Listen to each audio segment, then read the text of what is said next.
Well. iOS 15 Developer Beta 5 is out for devs. As of now, it is not out for any public beta testers. As of the recording. And we'll see what the build number is. It's not as big as I thought it was going to be. But if you're on public beta 4 or dev beta 4, do not whatsoever reset your phone if you rely on VoiceOver.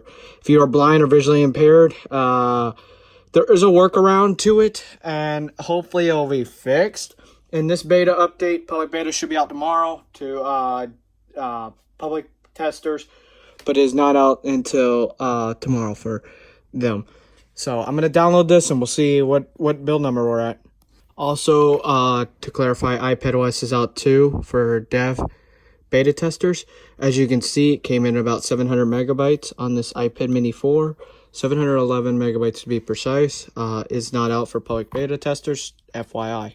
After doing some further digging, I'm installed iOS 15 beta 5 over here. The only thing new that I have found is the weather app icon is more, it's not darker. I saw, like iDevice Help and all of them saying it's darker.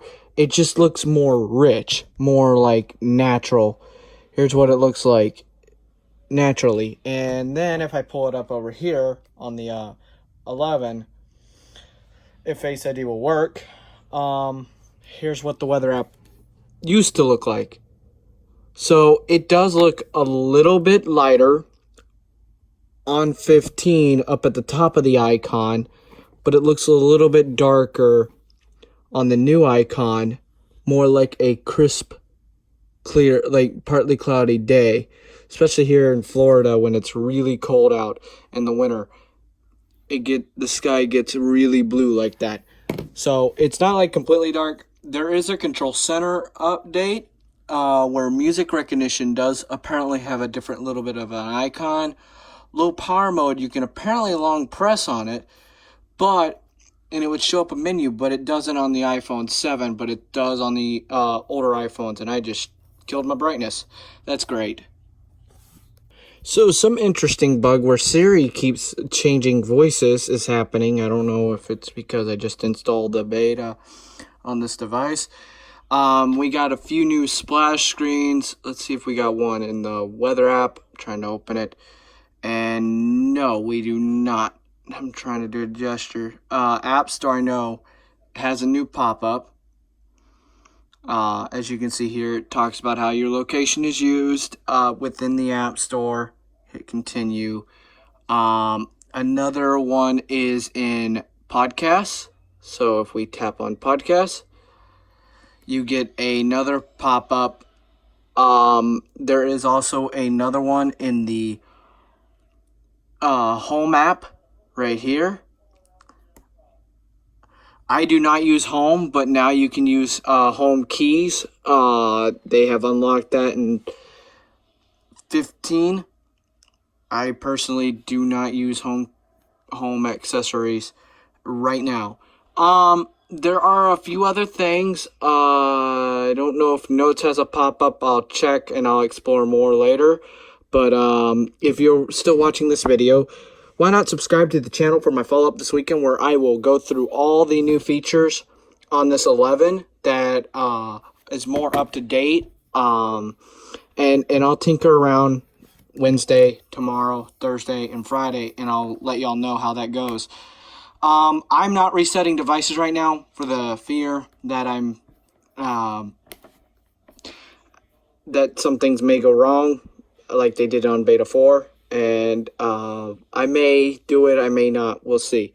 So anyways, if you do use VoiceOver, and this is why I didn't want to open up the home app, but I did it to show y'all the pop-up because I don't use the home app. But if for my visually impaired audience, if you use VoiceOver and Samantha, it's broken. It's weird too. And it's not like broken like in a sense like that. But we ended up with a 15.0 right here. Let me tap on it. 15.0, and the build number ends in an F for my visually impaired audience. Let me turn on VoiceOver for y'all. So, Software version, 15 period 0 left paren 1985 318F right paren.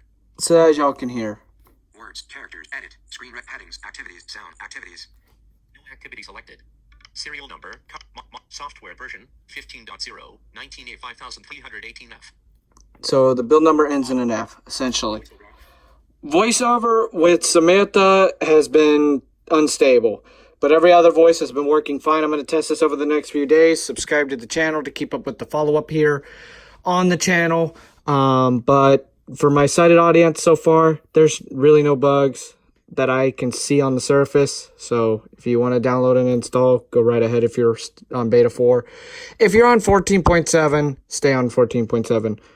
Now, we'll probably see a 14.8 beta next week, and this will probably be the beta to let people stay on 14 without being pushed to 15. So Apple's changing iOS forever. I hope y'all enjoyed this little iOS 15 is available video, and I will see y'all in another video. Peace.